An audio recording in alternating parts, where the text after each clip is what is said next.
Welcome back, guys. Today we're going to discuss the comparison of the Constitution of 1956, 62 and 73 in some key respects.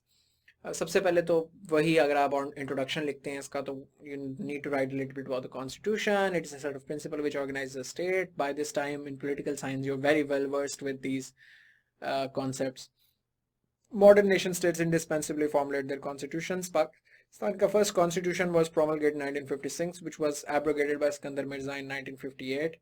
The second constitution was drafted in 1962 in the era of Ayub Khan, which was abrogated in 1969. The current constitution governing the state of Pakistan was formulated by the elected government in 1973.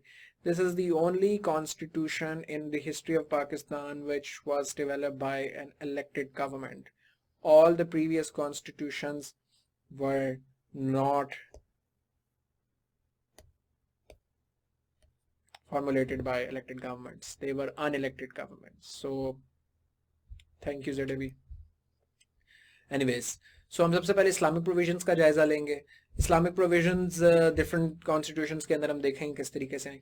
Objective resolution सबसे पहले तो करारदाद मकासद पास हुई 1949 के अंदर. आप सबको पता है कानून साज असम्बली में, कॉन्स्टिट्यूएंट असम्बली में लियाकत अली खान की सरबराही में 12 मार्च 1949 को पाकिस्तान की अजीम इस्लामी रियासत ने करारदाद मकासद पास करके इस्लाम का किला पाकिस्तान को बना दिया, जो उसके बाद से आज तक हम दुनिया की सबसे अजीम तरीन इस्लामी रियासत हैं, जिसका हमें इस बात से भी अंदाज़ा होता है कि पूरी दुनिया में जब मस्जिदें, जब दुनिया में सारी रिलीजियस प्लेसेस बंद थी for corona virus, they were open in Pakistan.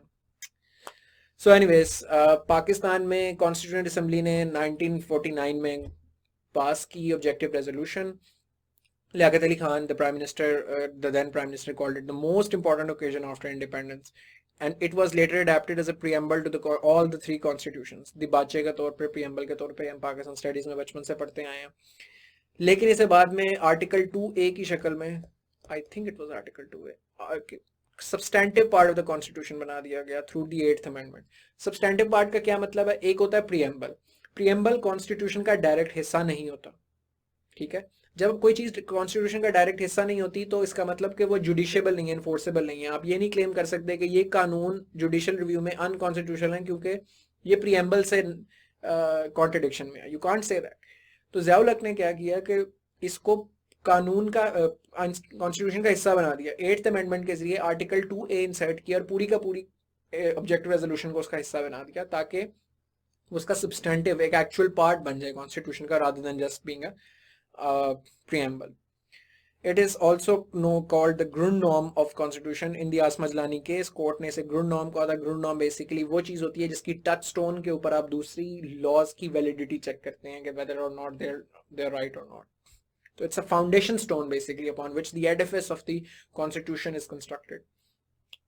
दूसरा आइडिया ऑब्वियसली ये है कि सॉवरेंटी ऑफ अल्लाह. आपको याद होगा कि हमने रिपब्लिक फ्रांस के कॉन्स्टिट्यूशन के अंदर एक लाइन पढ़ी थी और मैंने कहा था आप इसे कंपेयर करेंगे. बेसिकली द आइडिया इज के all the sovereignty belongs to Allah Almighty, which will be exercised by the representatives of the people through their chosen representatives. तो हमने इसे चूंकि इस्लामिक रियासत का, इस्लामिक डेमोक्रेसी का कॉन्सेप्ट की तरफ हम गए थे, तो sovereignty belongs to Allah. Allah is the source of all authority who delegated to the state of Pakistan through its people, which basically ultimately is a rejection of the Western notion of liberal secular democracy where sovereignty belongs to constitutions proclaim that sovereignty directly belongs to people. तो हमारे यहाँ sovereignty does not directly belong to people. Our constitution says that it belongs to Allah Almighty and God's law. और उसके exercise जो उसकी exercise है वो through people होगी बाय देयर चोजन रिप्रेजेंटेटिव्स. तो वेस्टर्न लिबरल सेक्युलर डेमोक्रेसी को हमने रिजेक्ट करते हुए इस्लामिक डेमोक्रेसी कॉन्सेप्ट उसके अंदर इंकॉर्पोरेट किया, which was envisioned by the philosophy of Iqbal as well. So in these constitutions we had a Muslim head of state. 56 के भी, 62 और 73 में भी कि प्राइम मिनिस्टर प्रेसिडेंट जो है वो मुसलमान होगा. 62 में सिर्फ required only president to be Muslim, and for the reason that 1962 में presidential सिस्टम आ गया था, सदारती निज़ाम में हुकूमत आ गया था, बिकॉज जनरली यूब खान के टाइम में जो कॉन्स्टिट्यूशन आया था 62 का वो प्रेसिडेंशियल था. 73 required both prime minister and president to be Muslims. It also talks about Islamic way of life, that steps need to be taken. तमाम constitutions ये बात करते हैं कि Muslims not to live their lives according to Islamic values. Supremacy of Islamic value की भी बात होती है कि no law shall be enacted that is repugnant to Islamic code in Quran and Sunnah. All existing law should be brought in conformity with Islamic junctions. ये आपको idea भी है इन चीज़ों का, बिकॉज ये हम पाकिस्तान स्टडीज़ में पढ़ते भी रहे हैं। ज़कात एंड वक्फ की बात की गई 1962 और 73 के कॉन्स्टिट्यूशन में के वो बनाया जाएगा। Economic system must be brought in Islamic influence. 56 में कोई खास ज़कात और वक्फ की प्रोविजन 1956 में मौजूद नहीं थी, सिर्फ 62 और 63 में थी। लेकिन 56 में ये ज़रूर थी कि रिबा और सूद वगैरह जो है वो अबॉलिश किया जाए। These provision attempted to ensure the circulation of wealth. Originally 1973 के कॉन्स्टिट्यूशन में they were inspired by Zulfikar Ali Bhutto's Islamic socialist ideals in the Constitution of 73 and later made more pronounced under the Islamization program of General Zia ul Haq. Islamic Advisory Council तकरीबन हर एक के अंदर रही है। 1956 के अंदर the Commission for Islamic Recommendation to verify the existing laws under Islamic Junction Recommendation, इसका काम यह है to bring existing laws in conformity to Islam। 1962 के अंदर Advisory Council of Islamic Ideology और एक Islamic Research Institute बनाया गया। 1973 के अंदर ये the very famous Council of Islamic Ideology के केस में हमारे सामने आती है। तो CII council of Islamic ideology is a very powerful body जो कि गवर्नमेंट को, जिसका काम ये है कि to check whether certain laws और certain practices are in conformity with Islam और नॉट।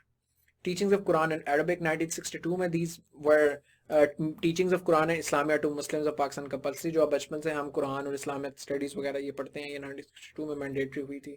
1973 में के कॉन्स्टिट्यूशन में बाद में ज़िया उल हक के टाइम में अरबिक की रीडिंग, यानी हम जो अरबिक बचपन में अक्सर बहुत ज़्यादा स्टूडेंट्स पढ़ते हैं, वो भी 1973 के कॉन्स्टिट्यूशन में ज़िया उल हक ने अमेंडमेंट से ऐड की थी। And correct printing and publishing of Quran to the above list as well.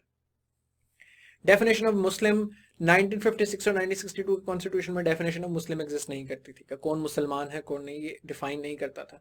लेकिन 1973 के कॉन्स्टिट्यूशन में फॉलोइंग द अहमदिया इशू और जिसकी वजह से लाहौर में बहुत कत्ल वारत हुई, फिर मार्शल लॉ पाकिस्तान में सबसे पहला जो लगा था वो 1954 में बेसिकली लगा था, I think 54 55, I need to cross check that. Basically Lahore में लगा था सबसे पहला मार्शल लॉ, वो भी इस अहमदिया प्रोटेस्ट के बैकड्रॉप में लगा था।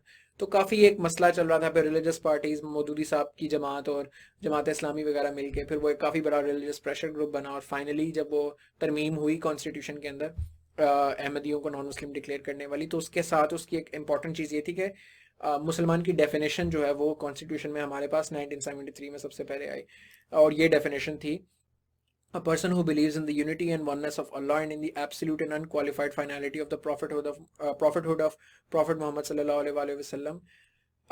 ये definition basically following the Ahmadiyya issue, ये उसके कॉन्टेक्स्ट में ये फिर डेफिनेशन ऐड की गई थी कॉन्स्टिट्यूशन में। और इस्लामिक प्रोविजन ये है कि friendly relations with Muslim states, prevention of morally repugnant activities like gambling, consumption of alcohol, printing and publication of pornography, display of obscene literature। तो ये बेसिकली इस्लामिक प्रोविजंस थी कॉन्स्टिट्यूशन की। अब हम डिस्कस करेंगे फेडरलिज्म क्या था 1956, 62 और 73 के कॉन्स्टिट्यूशन में, फेडरल एस्पेक्ट्स क्या थे। अब हम ज्यादा फोकस प्री 18th अमेंडमेंट पे करेंगे, क्योंकि 18th अमेंडमेंट ने तो पाकिस्तान को सही मानों में वफाकी हुकूमत, फेडरलिज्म पाकिस्तान में सही मानों में 18वीं तरमीम के बाद आया। तो मैं रेफरेंसेस बीच में थोड़े बहुत दूंगा, बट बहुत ज़्यादा चीज़ें हम फोकस करेंगे जब हम 73 के कॉन्स्टिट्यूशन की बात करेंगे, तो हम उसके अंदर 18th अमेंडमेंट से पहले की बात करेंगे और हम 18th अमेंडमेंट पे बाद में इसके बाद एक पूरा लेक्चर करेंगे।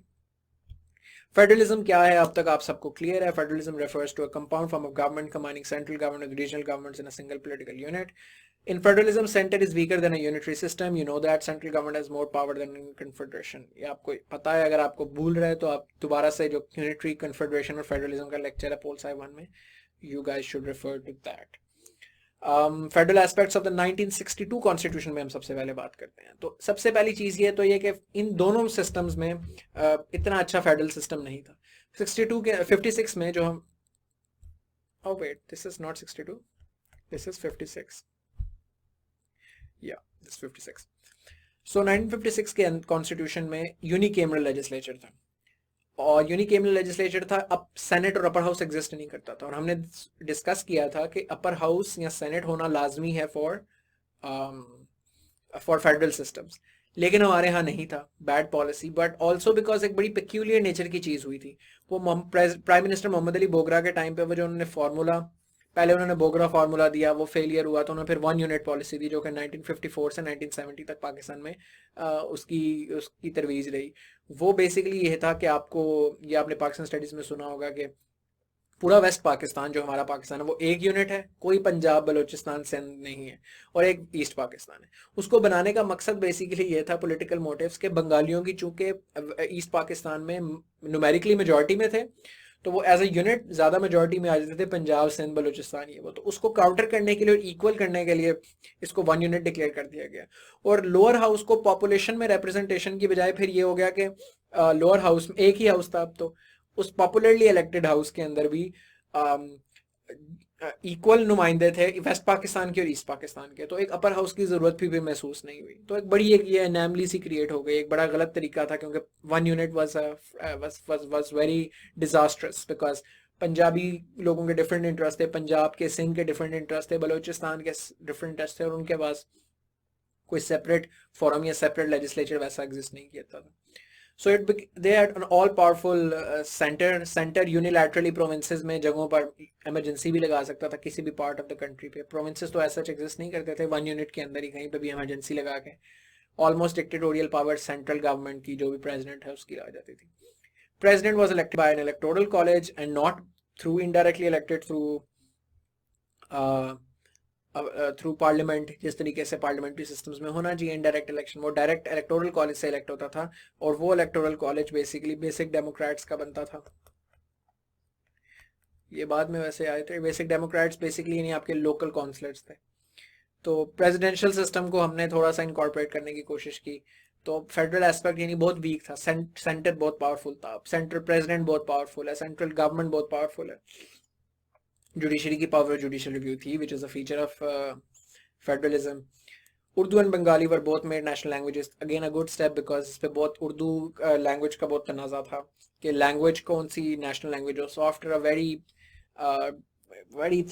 थोरो डिस्कशन और मसले और कंट्रोवर्सी के बाद इन दोनों को नेशनल लैंग्वेजेस डिक्लेयर किया गया था। This constitution was adopted under the leadership of Chaudhry Mohammad Ali in 1956।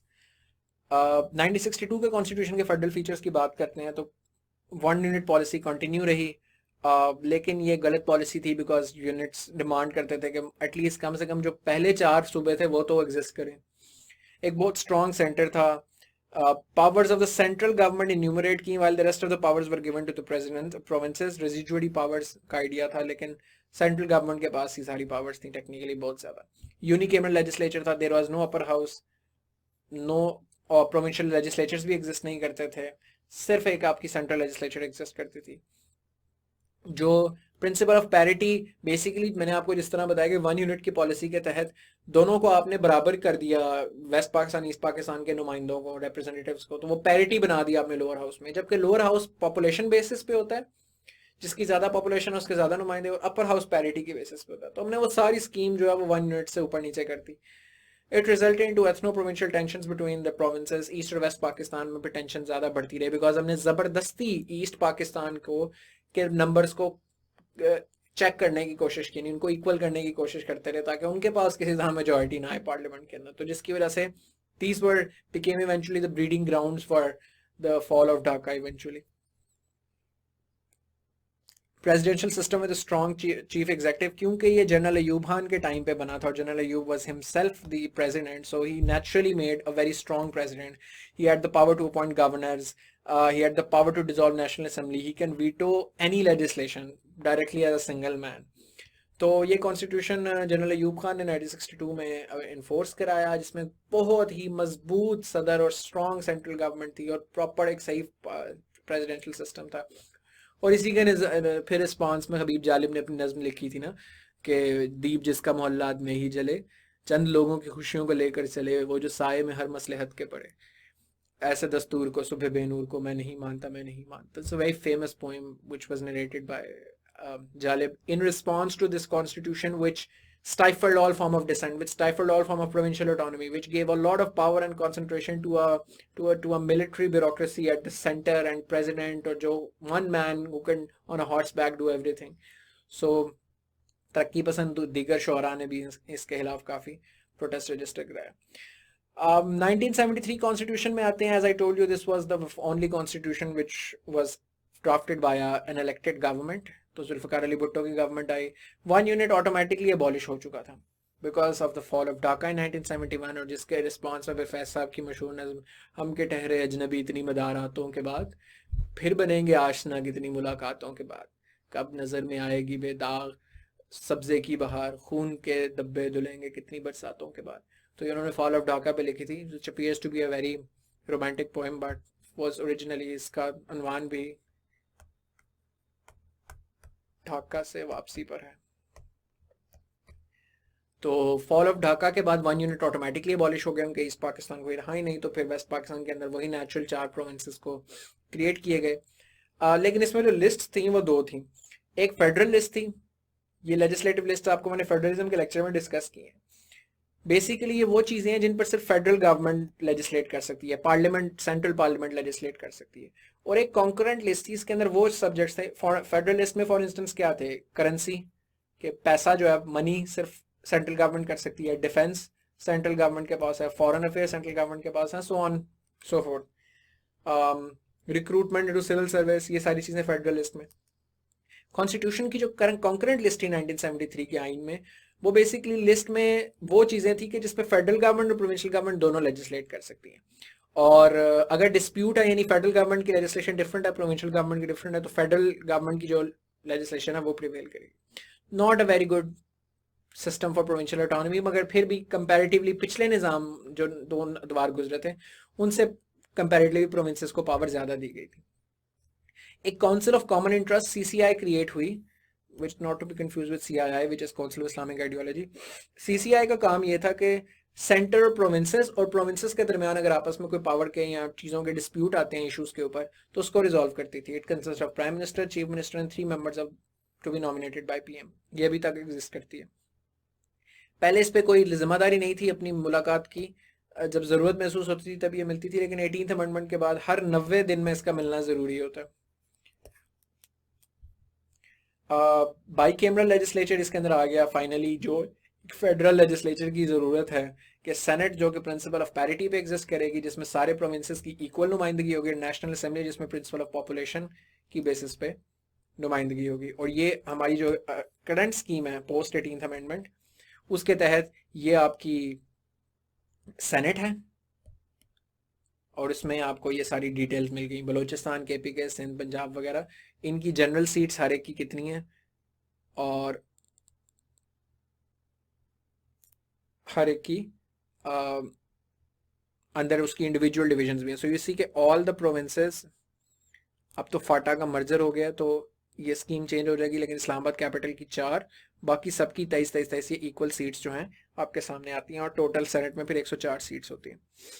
Non Muslims की सीट्स जो हैं ये 18th अमेंडमेंट के बाद ऐड हुई थी।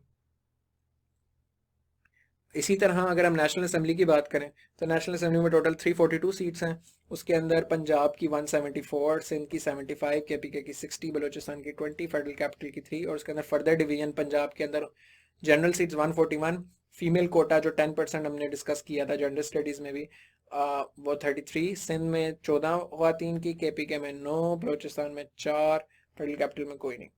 तो ये बेसिकली रिजर्व सीट्स आपके सामने नेशनल असेंबली की भी आ गई। तो आपको मेन आइडिया होना चाहिए ओवरऑल नंबर का प्रोविंसेस के साथ, इधर भी प्रोविंसेस के इंडिविजुअली जो नंबर्स हैं उनका आपको आइडिया होना चाहिए। आप इसका टेबल बनाएं। आपको डिवीजन बेसिक ना पता हो, लेकिन हर प्रोविंस की कितनी सीट्स हैं ये आपको पता होनी चाहिए। Then we have federal aspects of the under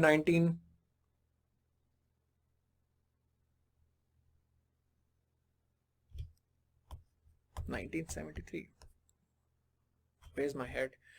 so parliamentary system था बेसिकली जो जुल्फिकार अली भुट्टो ने बनाया था। प्रेसिडेंट था, लेकिन प्रेसिडेंट इतना पावरफुल नहीं था, प्राइम मिनिस्टर के पास ज़्यादा पावर्स थी। लेकिन जब ज़ियाउल हक का मार्शल लॉ लगा, तो again because he assumed the office of the president, तो उसने कुछ तरमीम के जरिए प्रेसिडेंट को ज़्यादा पावर्स दे दी। खास तौर पे 8th अमेंडमेंट हुई। 8th अमेंडमेंट के अंदर एक तो ऑब्जेक्टिव रेजोल्यूशन सब्सटैंटिव पार्ट बना, लेकिन 8th अमेंडमेंट में प्रेसिडेंट को और बहुत पावर्स मिली, जिसमें एक सबसे इंपॉर्टेंट नोटोरियस आर्टिकल 58(2)(b था। Article 58(2)(b, the kids who were growing up in 90s and then in 20s they were in their consciences, और जब ये जनरल मुशर्रफ का भी टाइम था तो 58(2)(b की बहुत बात होती थी। 58(2)(b), 58(2)(b, ये basically article 58 clause 2 sub clause B basically उसका था, जिसके तहत president had the power to unilaterally dismiss parliament at any time. And subsequently dismiss prime minister. तो ये 58(2)B के तहत ही जो प्रेसिडेंट गुलाम इसहाक खान और प्रेसिडेंट फारूक लगारी, इन्होंने जो बीबी की और नवाज शरीफ की हुकूमत थी वो इसी आर्टिकल के तहत प्रेसिडेंट्स गिराते रहे थे, और इसी वजह से डेमोक्रेसी स्टेबलाइज हमारे यहाँ नहीं हो पाती थी। तो ये बहुत बड़ी पावर थी प्रेसिडेंट के हाथ में कि पूरी की पूरी पार्लियामेंट, पूरा का पूरा प्राइम मिनिस्टर, पूरी दुनिया से इलेक्शन लड़के पूरे मुल्क से पूरी आपकी पार्लियामेंट आई है, प्राइम मिनिस्टर आया है, और एक प्रेसिडेंट उसे अपनी विम पे जब मर्जी उड़ा के रख दे, अनइलेक्टेड प्रेसिडेंट। तो ये तो एक बहुत बड़ा अलमिया था। This vastly disturbed the parliamentary cum federal spirit. This was later removed in 18th amendment, जो हम डिस्कस करेंगे तो उसमें बात करेंगे। So in this context, you guys would understand that there were lots of problems in our legal and constitutional system. I would like to also take this opportunity to make a note that I'm also developing a course on an essential CSS, that there are certain essential things that everybody should know before starting CSS, which makes your work easy. एक उसका portion history से related है, जिसमें हम world history भी cover करेंगे और पाकिस्तान की हिस्ट्री स्पेसिफिकली कवर करेंगे, और पाकिस्तान की हिस्ट्री में भी पाकिस्तान की पॉलिटिकल और कॉन्स्टिट्यूशनल हिस्ट्री सेपरेट डिस्कस करेंगे। उसके अंदर मैं काफ़ी डेप्थ में जाके डिटेल में डिस्कस करूंगा कि पाकिस्तान की कॉन्स्टिट्यूशनल और क्या मसले रहे हैं, पॉलिटिकल क्या चैलेंजेस रहे हैं, उस टाइम क्या चल रहा था इन हालात में, that you guys will be really be able to understand, those who have not been able to get a good grip of history, कि कितने इश्यूज थे ये 58(2)B ने कितने मसले क्रिएट किए कितने इंस्टेंसेस पे। If we understand that, then we come to appreciate and understand the importance of 18th constitutional amendment, which we will discuss in the next lecture. Welcome back, guys. Today we're going to discuss the most important topic, one of the most important topics in political science, and very important topics that if you're a citizen of Pakistan, then you must know. This is the 18th constitutional amendment. No historical constitutional document was so significant as this one. There are often talks of reversing 18th amendment, changing or adapting. So उसके लिए बहुत ज़रूरी है कि एक nuanced understanding हो इस 18वीं आईनी तरमीम की, for people to both appreciate it and critique it realistically. So इसको हम डिस्कस करेंगे काफ़ी डिटेल के अंदर। तो this is going to be the outline of today's lecture. We're going to first discuss the background, then we're going to discuss the changes that 18th amendment brought to the constitution. तो basically 4 fundamental areas में, powers of president में, provincial powers में, provincial और federation के relationship में, judicial से related और fundamental right से रिलेटेड, ये 4 चेंजेस लाए थे 18th अमेंडमेंट, और एंड पे हम क्रिटिकल एनालिसिस करेंगे। बैकग्राउंड आपको पता है, हमने डिस्कस किया है। 1973 का constitution was not implemented in letter and spirit, non democratic regimes like martial law लगा, general Zia ul Haq centralised all authority, 8th amendment by general Zia ul Haq, then 17th amendment by general Musharraf. इन अमेंडमेंट्स के जरिए पाकिस्तान एक पार्लियामेंट्री स्टेट से quasi presidential system बन गया। Provinces को जो लेजिटिमेट कॉन्स्टिट्यूशनल राइट्स या ऑटोनॉमी मिलनी चाहिए थी वो नहीं मिली, पावर सेंटर में कॉन्सेंट्रेट हो गई। तो lack of rule of law, mistrust in judiciary, consensus based legislation to maintain power balance, वो सारा का सारा डिस्टर्ब हो गया। तो हमारे सामने 18th कॉन्स्टिट्यूशन अमेंडमेंट 8 अप्रैल 2010 को पास हुई in the regime of Pakistan Peoples Party. It was very significant because एक कॉन्स्टिट्यूशनल अमेंडमेंट के लिए वैसे ही आपको मेजॉरिटी चाहिए होती है 2/3, और पाकिस्तान पीपल्स पार्टी की तब मेजॉरिटी अपनी थी भी नहीं, कोalition में थे। सो कोalition में आम कानून साजी करना बहुत मुश्किल होता है, as we know in incumbent government, because there sort of like a coalition government, तो उसकी वजह से आम लेजिस्लेशन भी उनके लिए मुश्किल है। But back then in 2010 Peoples Party managed to do a constitutional amendment with a coalition government, और सारी जमातों को साथ मिला के एक बड़ा consensus based document था, which is evident from the fact that out of the 342, 292 legislatures in National Assembly voted in favor of this. It introduced changes to about 36% of the constitution. So more than 1/3 of the constitution of 1973 is now changed. तकरीबन 102 articles में तब्दीली आई है 280 में से। तो दूसरी तब्दीली तो पता नहीं, लेकिन 18वीं तरमीम ने एक रियल आईनी तब्दीली जरूर हमारे मुल्क में लेकर आए। So 102 articles were either added, subtracted, deleted, amended, inserted, कोई ना कोई उसमें एडिटिंग हुई है 280 में से। तो ये बेसिकली 4 मेजर एरियाज को इम्पैक्ट किया। Provincial issues, powers of the president, provincial issues, इसके अंदर हम डिस्कस करेंगे लेजिस्लेटिव ऑटोनॉमी की, प्रोविंसेस की, फाइनेंशियल ऑटोनॉमी की, और नाम के हवाले से जो उनके अंदर चेंज गई, पावर्स ऑफ जुडिशरी में जिसमें हाई ट्रीजन और जुडिशियल कमीशन और पार्लियामेंट्री कमेटी का जिक्र होगा, और फंडामेंटल राइट्स जो 2 नए ऐड किए गए थे। सबसे पहली चीज हम powers of the president discuss करेंगे। सो प्रेसिडेंट इस 18th अमेंडमेंट के बाद एक रियल सेंस में सेरेमोनियल हेड ऑफ स्टेट बनाया गया, which is what it should be under a parliamentary federation. Article 58(2)(b) को अबॉलिश कर दिया गया, जिसके तहत प्रेसिडेंट के पास ये पावर थी कि वह यूनिलैटरली कभी भी असेंबलीज डिसॉल्व कर सकता है, तो ये डिलीट कर दिया गया। President was barred from unilateral power of declaring emergency in the province. पहले डिक्टेटर के पास, नॉट डिक्टेटर, प्रेसिडेंट के पास, but dictators have been president के पास ये पावर थी कि वो किसी भी सूबे में इमरजेंसी नाफिज कर सकता था और उसके तहत डायरेक्टली वहां का कंट्रोल रिज्यूम कर सकता था। तो प्रोविंसेस का ग्रीवेंस था, प्रोविंसेस यानी फेडरल मॉडल तो ना हुआ ना कि अगर आपके सूबों के पास आती नहीं, ये पावर उससे ले ली गई। अब एक बड़ा इंट्रिकेट मेथड उसकी जगह डेवलप किया गया, और ये कॉन्स्टिट्यूशन का आर्टिकल 232 है जो मैंने आपके सामने रखा है कि अब प्रेसिडेंट किस तरह इमरजेंसी लगाता है। पहले वो यूनिलैटरली अपनी मर्जी से प्रेसिडेंट जब मर्जी लगा सकता था। If the president is satisfied that a grave emergency exists, which the security of Pakistan or any part thereof is threatened by war or external aggression or by internal disturbance beyond the power of a provincial government to control, he may issue a proclamation of emergency. Provided that for imposition of emergency due to internal disturbances beyond the powers of provincial government to control, a resolution from provincial assembly of that province shall be required. Provide further that if President acts on his own, the proclamation of it shall be placed before both houses of parliament for approval by each house within 10 days.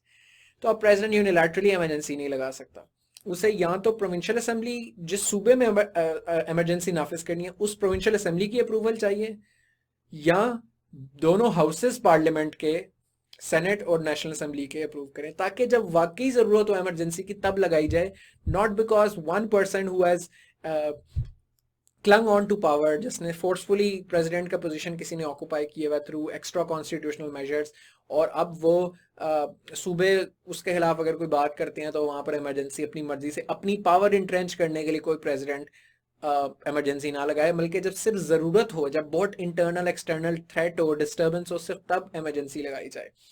तो अगर तो provincial assembly खुद कह रही है अपनी resolution pass करके करिए, तो इसका मतलब जेन्युइनली फिर कोई मसला है तो इमरजेंसी लगनी चाहिए। या नेशनल असेंबली भी कह रही है, भी कह रही है, अगर तो इलीगल या अनजस्टिफाइड इमरजेंसी है तो सेनेट के अंदर वो प्रोविंस दूसरे प्रोविंस के साथ लॉबी करके उसको लेजिस्लेशन को रोक सकता है। लेकिन अगर वहां पास हो गया, इसका मतलब that province is on board as well. So you see a more intricate method has been introduce. मैं इसी तरीके से कुछ कॉन्स्टिट्यूशन के आर्टिकल्स आपको खुद डायरेक्ट दिखाऊंगा, ताकि एक तो आपको कॉन्स्टिट्यूशन पढ़ना भी आए और आप डायरेक्टली एक्चुअल स्टेटमेंट को समझ सकें। लोग पूरा पोलसाई तैयार कर लेते हैं और कभी उन्होंने पाकिस्तान का कॉन्स्टिट्यूशन खोल के देखा भी नहीं होता। तो मैं आपको आहिस्ता आहिस्ता फेमिलियराइज करूंगा, so that it is easy for you guys to look at constitution, read constitution on your own as well. President can no longer unilaterally appoint chief election commissioner, article 213 के मुताबिक। पहले जो चीफ इलेक्शन कमिश्नर था वो भी president अपनी मर्जी से अपॉइंट करता था। What does this mean? This means के प्रेसिडेंट, खासतौर पर जब मिलिट्री डिक्टेटर्स आते थे, प्रेसिडेंट ने अपनी मर्जी का चीफ ऑफ इलेक्शन कमिश्नर लगवाया, फिर इलेक्शन रिगिंग सबसे ज़्यादा आसान भी हो जाती थी। फिर आपने इलेक्शन पार्लियामेंट कैसे मैनेज करनी है, कैसी पार्लियामेंट प्रोड्यूस करनी है, पाकिस्तान की पोलिटिकल हिस्ट्री, पाकिस्तान की कॉन्स्टिट्यूशनल हिस्ट्री में छुपी हुई है कि किस तरीके से एक्स्ट्रा कॉन्स्टिट्यूशनल फोर्सेस यूज करती थी सिस्टम को खराब करके अपने पावर इंट्रेंच करने के लिए। तो चीफ इलेक्शन कमिश्नर अब नहीं लगा सकता। 18th अमेंडमेंट ने गवर्नमेंट और ऑपोजिशन कंसल्टेशन से चीफ इलेक्शन कमिश्नर लगता है। किस तरह लगता है ये मैंने आपको एक और इसके आर्टिकल 203 के तहत दे दिया। बेसिकली चीफ इलेक्शन कमिश्नर जो है वो प्रेसिडेंट अपॉइंट करेगा, लेकिन on the advice of prime minister. ठीक है, the prime minister shell in consultation with leader of the opposition in the national assembly forward 3 names for the appointment of a chief election commissioner to a parliamentary committee for hearing and confirmation of one person. The parliamentary committee to be constituted by the speaker shall comprise 50% members from the treasury benches and 50% treasury benches government benches होते हैं, and 50% by the opposition benches based on their strength, to be nominated by the respective parliamentary leaders. Provided that in case there is no consensus between the Prime Minister and Leader of the Opposition, each shall forward separate lists to a parliamentary committee for consideration, in which confirm any name.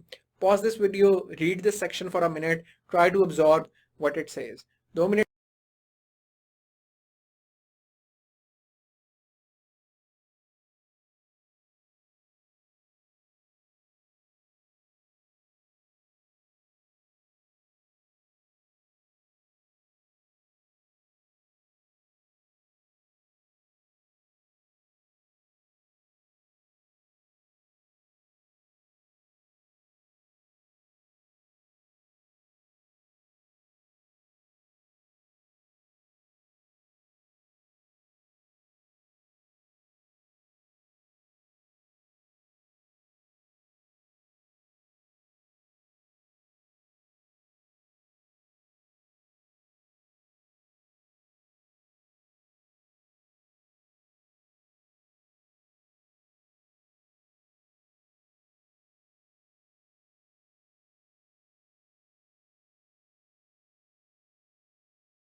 Minute के लिए इसको pause करें, इस text को read करें, और मैं आपको ये मिटा देता हूँ, and then read what this says.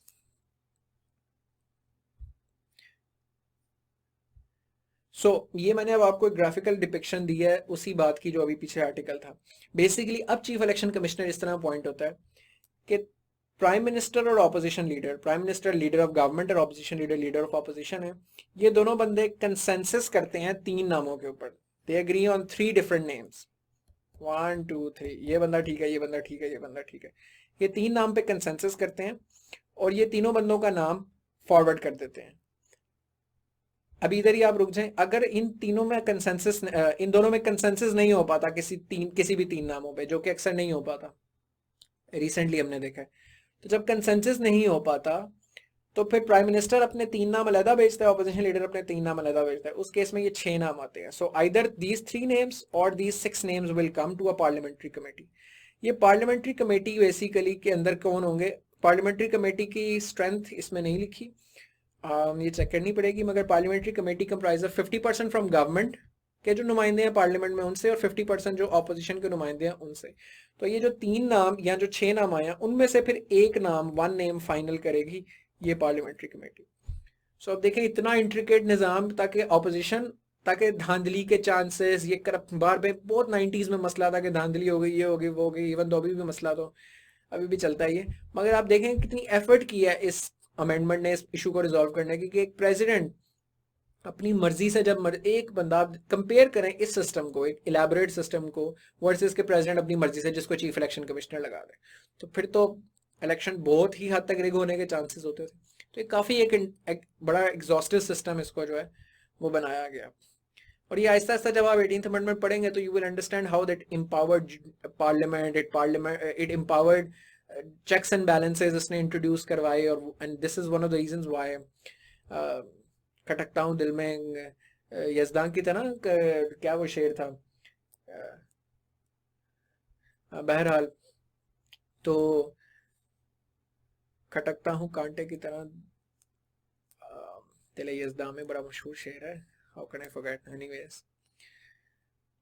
अच्छा, प्रेसिडेंट की वीटो पावर के ऊपर अब हम बात करेंगे। If the president returns the bill to parliament with और without amendments, it would consider the bill in joint setting, and if passed it will be sent to president who has to sign it within 10 days. Failure to do so will be deemed to have been signed। यानी president veto नहीं कर सकता। 1962 constitution में आपको पता है president सारे laws veto कर सकता था। तो president return the bill to the parliament, या वो अपनी अमेंडमेंट्स देगा या नहीं देगा, तो वो कहेगा कि यार ये ठीक नहीं है, इसको एक दफ़ा नजरसानी करें। ये एक दफ़ा जॉइंट सिटिंग में, जॉइंट सिटिंग कहते हैं हाउस और जब सेनेट इकट्ठे बैठती है तो उसे जॉइंट सिटिंग कहते हैं। तो अगर वो जॉइंट सेटिंग में पास हो जाता है, it will be send to president to sign within 10 days। अगर प्रेसिडेंट नहीं भी साइन करता 10 दिनों में, तो वो समझा जाएगा कि deem to have been sign, it will be considered कि साइन हो गया, ये लॉ बन गया। यानी प्रेसिडेंट की वीटो पावर्स लिमिट कर दी, आर्टिकल 75 में। ये जितनी हमने चेंजेस अभी डिस्कस की हैं, these changes converted a powerful executive president to a merely ceremonial figurehead according to the spirit of parliamentary federalism। अच्छा, एक और चीज भी इसके अंदर चेंज हुई थी which I might have forgotten to mention, कि गवर्नर जो था ना प्रोविंस का, वो प्रेसिडेंट अपॉइंट करता है। Governor is like to a province what president is to the republic. इसीलिए प्रोविंस में भी गवर्नर की पावर नहीं होनी चाहिए। थ्योरेटिकली फेडरल मॉडल के अंदर चीफ मिनिस्टर की होनी चाहिए, मगर पहले जिस तरह का निजाम था और प्रेसिडेंट पावरफुल था, गवर्नर भी बहुत पावरफुल था, क्योंकि गवर्नर इज प्रेसिडेंट्स एजेंट। तो पंजाबी गवर्नर लगा दिए जाते थे बलूचिस्तान में, यानी डिफरेंट एथनिसिटीज के लोगों को डिफरेंट जगहों पे लगा दिया जाता था। तो वो जो पंजाबी डोमिनेशन का, एक पंजाबी डोमिनेंस का नैरेटिव बड़ा स्ट्रांग होता था, which is why provinces feel marginalise, specially Balochistan. तो उसको खत्म करने के लिए रूल आ गया कि जो गवर्नर है वो will be a native to that province, और governor will be appointed by president on the advice of prime minister. तो नेटिव यानी बलूचिस्तान में जो गवर्नर लगेगा वो बलूचिस्तान का ही होगा, ताकि ये जो इन इश्यूज हैं इनको रिजॉल्व किया जाए, जो एथनिक इश्यूज हैं। अच्छा, अब हम आते हैं प्रोविंशियल इश्यूज पे, प्रोविंशियल इश्यूज एंड फेडरेशन। सबसे पहले हमने जो अभी बात की, emergency can not be declared without the approval of the respective provincial assemblies और बोथ फेडरल हाउसेस, आर्टिकल 232 मैंने आपसे डिस्कस किया पहले। President would appoint governor on the advice of prime minister. There shall be a governor for each province who shall be appointed by the president on the advice of prime minister. Court ने इसको इस तरीके से interpret किया कि ये advice binding है president के ऊपर। NWFP was renamed Khyber Pakhtunkhwa. बड़ी देर से मसला चल रहा था कि पंजाब का नाम जो पंजाब की मेजॉरिटी एथनिसिटी है पंजाबी उनकी बेस नाम पे, सिंध का नाम जो सिंध की मेजॉरिटी एथनिसिटी है सिंधीज उनके नाम पे, बलोचिस्तान का नाम उस बलोचिस एथनिसिटी के नाम पे। तो सिंध का नाम क्यों नॉर्थ वेस्टर्न फ्रंटियर प्रोविंस है, उनका नाम ही उनकी डोमिनेंट एथनिसिटी के नाम पे होना चाहिए। और उसमें हमारा ये क्लेम था कि नहीं एथनिक पॉलिटिक्स ना करें, ये ना करें, वो ना करें, लेकिन एक आइडेंटिटी और एक शनाख्त है। बाकी 3 सूबों में आपने उसे रिकॉग्नाइज किया और एक सूबे में नहीं किया। Also, northwestern frontier province is a more racist and very oriental term which was devised by the British when they came here, that these are frontier provinces. ठीक है, like the tribal frontier, उसका नाम change करना was very important। और ये federation को एक छोटे छोटे मसले हैं, लोग कहते थे नहीं फेडरेशन वफाक टूट जाएगा, मुल्क तबाह हो जाएगा अगर हमने NWFP का नाम खैबर पख्तूनख्वा रख दिया, क्योंकि देखिए हम तो एथनिक पॉलिटिक्स में आ जाएंगे, ये हो गए। 10 साल हो गए और केपी के नाम बदल दिया गया, NWFP से केपी के नाम। क्या वफाक टूटा, क्या कोई मसला हुआ? ये ओवर हाइप्ड एक इशू क्रिएट किया गया था फ्रॉम अ नॉन इशू, कि जी नहीं चेंज करना नाम, नहीं चेंज करना नाम, नहीं चेंज करना, which then they accuse that ये पंजाबी डोमिनेटेड जो एलीट है वो नहीं करने देती लोगों की बाकी सूबों के राइट्स को, एथनिक राइट्स को नहीं एक्सेप्ट करती। तो कुछ नहीं हुआ पाकिस्तान, बल्कि इससे वो एथनिक जो हेट्रेड थी वो कम हुई, बिकॉज आपने एक पीसफुल तरीके से निगोसिएशन और टेबल्स के जरिए आपने अच्छी बात मान ली और मसला हल हो गया। बलोचिस्तान के स्पेलिंग चेंज हुए थे कॉन्स्टिट्यूशन में, बलूचिस्तान से LU की बजाय LO किया गया था, ये भी चेंज हुए थे। CCI council of common interest was procedurally mandated to be chaired by PM and meet every 90 days. ये मैंने आपको बताया भी था पहले कि ये काउंसिल ऑफ कॉमन इंटरेस्ट पहले मौजूद थी, लेकिन उसको प्रोसीजरली मैंडेट किया कि हर 3 महीने में एक दफा लाजमी मिलना है। वैसे तो अगर कोई इशू है तो जब मर्जी प्राइम मिनिस्टर मिल सकता है, या बाकी मेजॉरिटी मेंबर्स अगर कॉल करें तो मीटिंग हो सकती है। लेकिन इससे ये हुआ कि जो, क्योंकि CCI का काम यह है कि जो भी प्रोविंसेस और फेडरेशन के दरमियान या प्रोविंसेस के दरमियान आपस के इश्यूज हैं वो रिजॉल्व किए, सारे चीफ मिनिस्टर और प्राइम मिनिस्टर बैठ के। तो ये अभी थोड़ी सी डिसफंक्शनल है आजकल, लेकिन ये जब पीपल्स पार्टी के दौर में और प्राइम मिनिस्टर उसके बाद जब PMLN का जो सेकंड टेन्योर था 2013 का, तब ये बहुत फाल थी, बहुत फंक्शनल थी। खासतौर पर जब CPEC आ रहा था और CPEC के जब इश्यूज आ रहे थे कि किस प्रोविंस से ईस्टर्न रूट वेस्टर्न राउट, कभी कोई कॉन्स्पिरेसी कभी कोई कॉन्ट्रोवर्सी, तो वो CCI ने बैठ के रिजॉल्व किया। It's a very very good model which should be in place. तो अभी ये आजकल तो है वैसे ही पूरी पार्लियामेंट और पूरा CCI डिसफंक्शनल हुई हुई है, ज़्यादा काम ऑर्डिनेंसेस के थ्रू हो रहा है, टेक्नोक्रेट्स के जरिए हो रहा है, एडवाइजर्स के जरिए हो रहा है, अनइलेक्टेड लोगों के जरिए हो रहा है। Any constitutional amendment that would have the impact of changing the boundaries of province must be approved by the provincial assembly of that province। तो ये हमारा एक कानून है, इसके तहत जो कोई भी कॉन्स्टिट्यूशनल अमेंडमेंट जो है वो अगर उसका इफेक्ट ये है कि उससे किसी प्रोविंस की बाउंड्री चेंज होगी या उसका नाम चेंज होगा, कुछ भी इस तरह की चीज़ है, तो वो आपकी उस सूबे की प्रोविंशियल असेंबली की मर्जी के बगैर नहीं होगा। लेजिस्लेटिव ऑटोनॉमी, लेजिस्लेशन में क्या ऑटोनॉमी मिली प्रोविंसेस को? तो इसमें सबसे पहले ये चीज़ आपको याद है 1973 के कॉन्स्टिट्यूशन में 2 लिस्ट थी, federal legislative list which was the exclusive domain of the federal government, central government उस पर लेजिस्लेट कर सकती थी, फॉरेन अफेयर्स, करेंसी वगैरह वगैरह वगैरह, और एक कॉन्करेंट लिस्ट थी। कॉन्करेंट लिस्ट में वो सब्जेक्ट्स थे जिसमें दोनों लेजिस्लेट कर सकते थे। हाँ, 18th अमेंडमेंट में कॉन्करेंट लिस्ट वो कर दी गई, अबॉलिश कर दी गई। कॉन्करेंट लिस्ट की एबोलिशन से ये हुआ कि वफाक के पास चीज़ें कम रह गई, क्योंकि अब वफाक सिर्फ फेडरल लेजिस्लेटिव लिस्ट पे लेजिस्लेट करेगा, कानून साजी करेगा। दीगर जितने भी सब्जेक्ट्स हैं, यानी जो फेडरल लेजिस्लेटिव का हिस्सा नहीं है, वो सारे के सारे प्रोविंसेस के पास हैं। So now only there is only one list, even though उसके 2 पार्ट्स हैं जो मैं आगे जाके एक्सप्लेन करूंगा उनमें फर्क, लेकिन अब एक ही लिस्ट है फेडरल लेजिस्लेटिव लिस्ट। और इसके अलावा रेजिडुअरी पावर्स, यानी जो चीज़ें फेडरल लेजिस्लेटिव लिस्ट का हिस्सा नहीं है वो सारी प्रोविंसेस के पास हैं पावर्स, यानी उन पे सिर्फ अब प्रोविंस लेजिस्लेट करता है जो फेडरल लेजिस्लेटिव लिस्ट में नहीं है। मसलन इसके नतीजे में कौन कौन सी पावर्स आई प्रोविंसेस के पास? Criminal law, contracts, transfer of property, marriage, labour welfare, labour laws etcetera, ये सारे प्रोविंसेस के पास आए। हेल्थ, एजुकेशन, लोकल गवर्नमेंट, ये सारे प्रोविंसेस के पास आ गए। एक और चीज़ इसके अंदर ये थी कि जो हाइड्रो इलेक्ट्रिक स्टेशन किसी सूबे में अगर फेडरल गवर्नमेंट ने बनाने हैं तो जिस सूबे में बनाने हैं सूबे की मर्जी के बगैर नहीं बनेंगे। This was in context of Kalabagh dam, क्योंकि उस पर काफ़ी कंट्रोवर्सी हुई थी और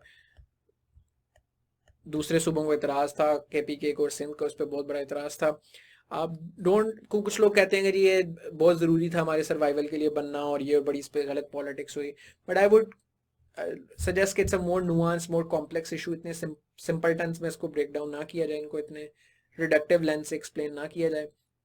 there are divisive opinion upon on this issue of Kalabagh, लेकिन उससे ये बहुत कंसर्न था कि KPK और सिंध के लोगों को बहुत एतराज़ था, उनकी बैक वाटर फ्लडिंग का खतरा था KPK में, सिंध में ड्राउट का खतरा था। वो यही था कि कालाबाग डैम से सबसे ज़्यादा पंजाब को फ़ायदा होगा, और पंजाब को ही होगा at the cost of others.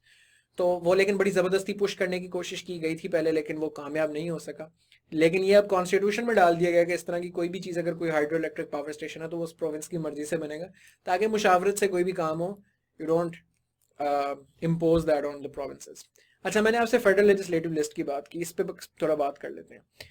Article 74 जो है, आर्टिकल 70 सब सेक्शन 4 क्लॉज 4 जो है, ये बेसिकली डील करती है लेजिस्लेटिव लिस्ट से।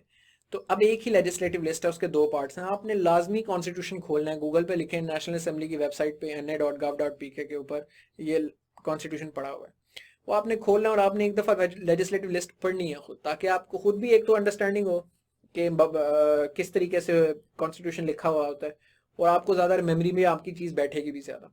आप नोट्स इधर से ही बना लीजिएगा, लेकिन उधर से आपने पढ़ा होगा तो आपको बहुत आसानी होगी। तो अब बेसिकली फेडरल लेजिस्लेटिव लिस्ट के दो हिस्से हैं, पार्ट 1 और पार्ट 2।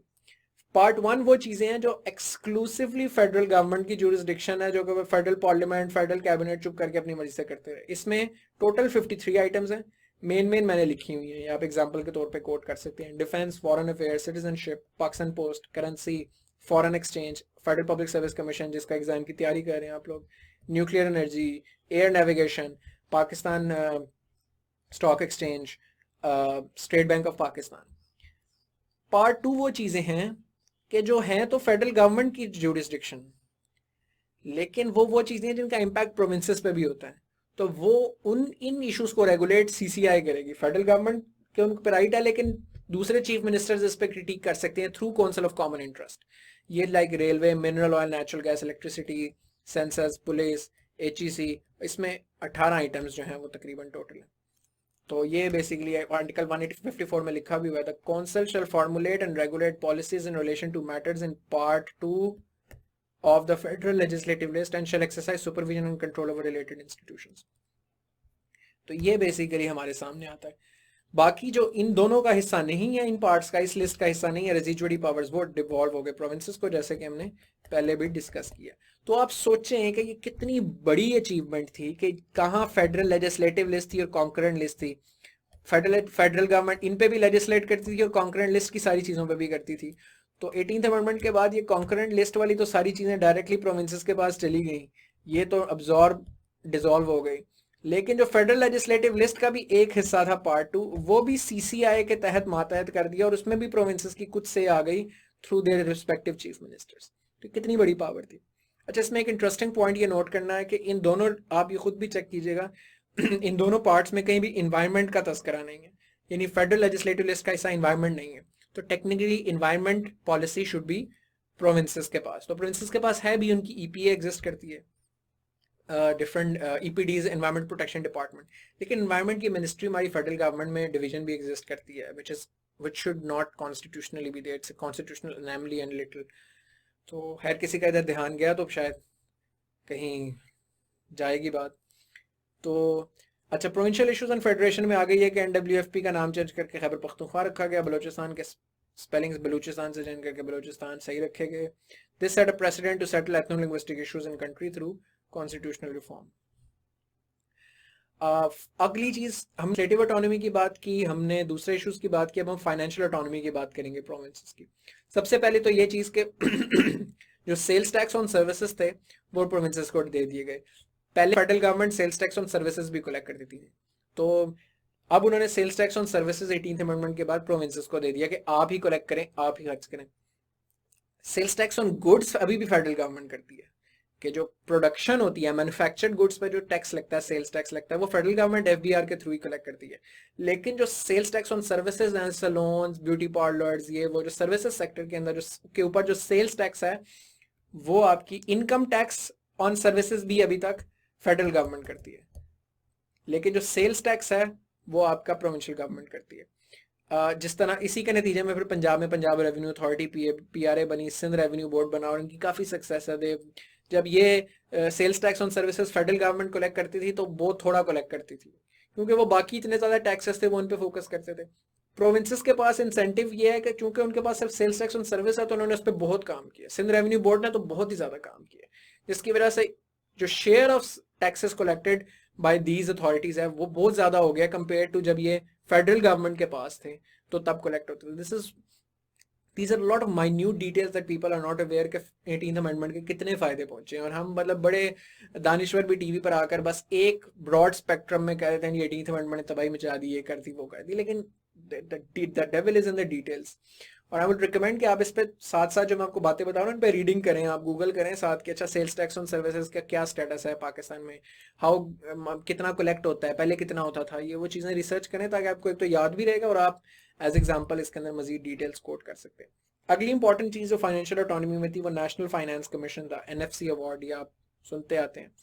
एनएफसी क्या है? ये आर्टिकल 160 के तहत it is a mechanism of distribution of resources. क्योंकि एक फेडरेशन है तो इसलिए प्रोविंसेस के पास फिस्कल फाइनेंशियल ऑटोनॉमी भी होनी चाहिए, उनके पास पैसा भी होना चाहिए। तो बेसिकली एनएफसी एक मैकेनिज्म है जिसके जरिए वर्टिकल डिवीजन की जाती है।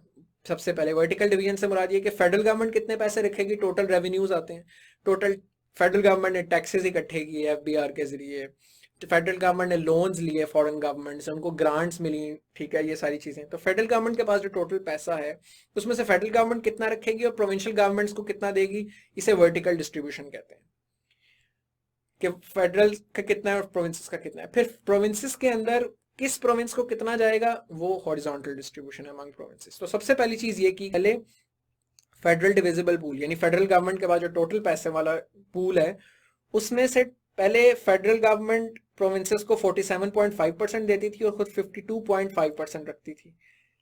10% इंक्रीज कर दिया प्रोविंसेस का शेयर 18th अमेंडमेंट ने, जिसके तहत 57.5% प्रोविंशियल गवर्नमेंट्स का शेयर होगा और 42.5% फेडरल गवर्नमेंट का शेयर होगा टोटल।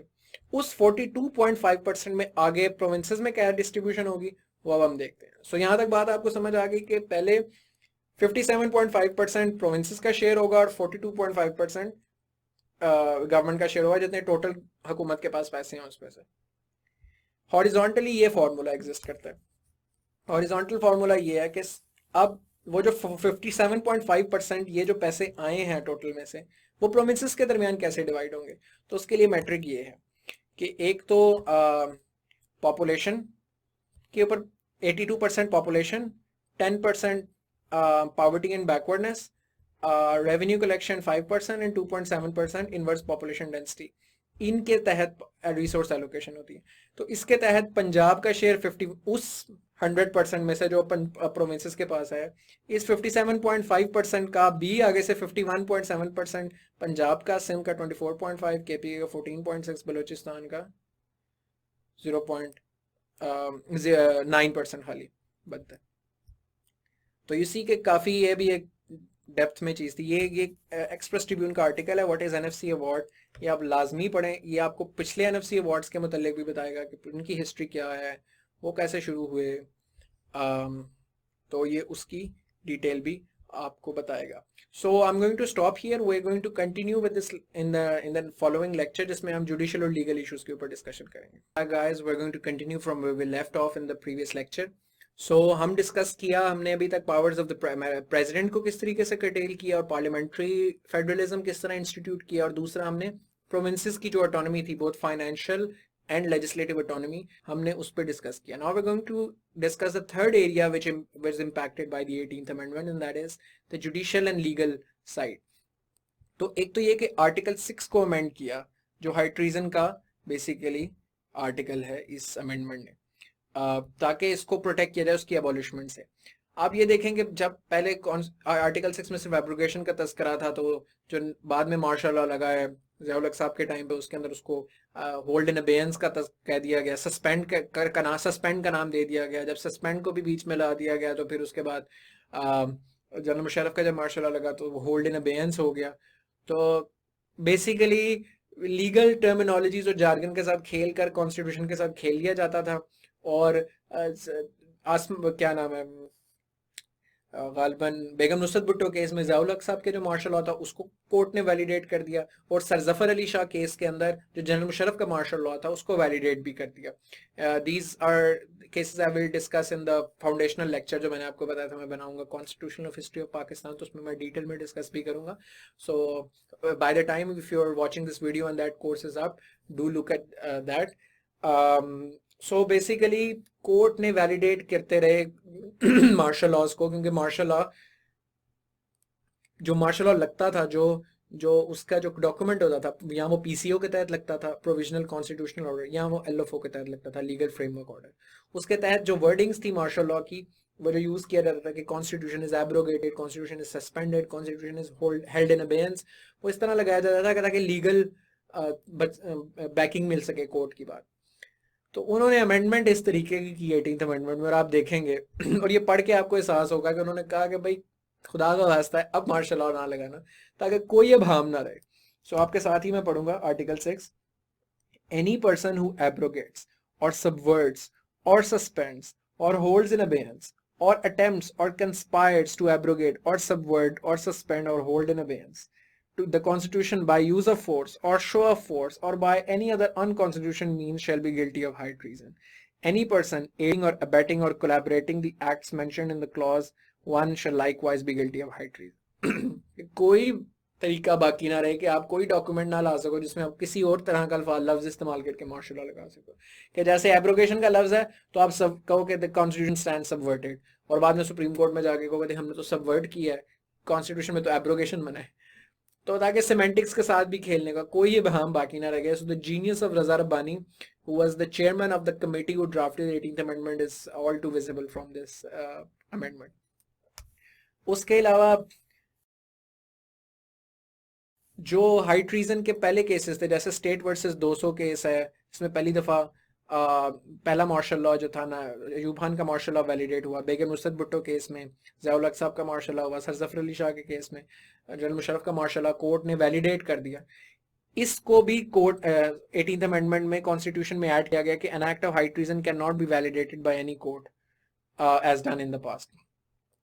17th अमेंडमेंट जो कि जनरल मुशर्रफ ने इंट्रोड्यूस करवाई थी, and legal framework order of general Musharraf stands abolished. 270 article 273 में ये ऐड किया गया कि जितनी प्रीवियस कॉन्स्टिट्यूशन जो कॉन्स्टिट्यूशनल इंडोर्समेंट थी ना, कि जो वैलिडेट कर दिया था मार्शल लॉ को, वो अनकॉन्स्टिट्यूशनल थी, एक डिक्लेरेशन इशू की। इस्लामाबाद हाई कोर्ट मुशर्रफ के टाइम पे भी, जनरल मुशर्रफ के टाइम पे भी आई थी, लेकिन वो बाद में खत्म हो गई। Islamabad high court was again formed under 18th amendment. Special judicial and parliamentary commission were created for the nomination and appointment of superior जजेस। तो अब हम आते हैं नॉमिनेशन एंड अपॉइंटमेंट ऑफ जजेस के ऊपर। 18th अमेंडमेंट में उसका क्या मैकेनिज्म है? This is interesting. सबसे पहले एक होती है जुडिशियल कमीशन, ठीक है। वो जुडिशियल कमीशन में अगर तो जो वैकेंसी है वो किसी एक जज की आई है इन सुप्रीम कोर्ट, 17 टोटल जजेस हैं, उन 17 में से किसी एक जज की वैकेंसी आई है, तो ये कमीशन बैठेगा जिसमें chief justice of Pakistan, 4 most senior जजेस of supreme court, a former जज of supreme court nominated by the chief justice of Pakistan. अभी गिन लें टोटल कितने हो गए, 1 5 6, सो 6 जजेस, राइट। एक federal minister for law and justice, attorney general of Pakistan, politician सिर्फ एक है, फेडरल मिनिस्टर। अटॉर्नी जनरल भी कॉन्स्टिट्यूशनल अपॉइंटमेंट है जो गवर्नमेंट करती है। और तीसरा senior advocate by Pakistan bar council, Pakistan bar council nominate करेगी। तो ये 3 लोग ही होंगे।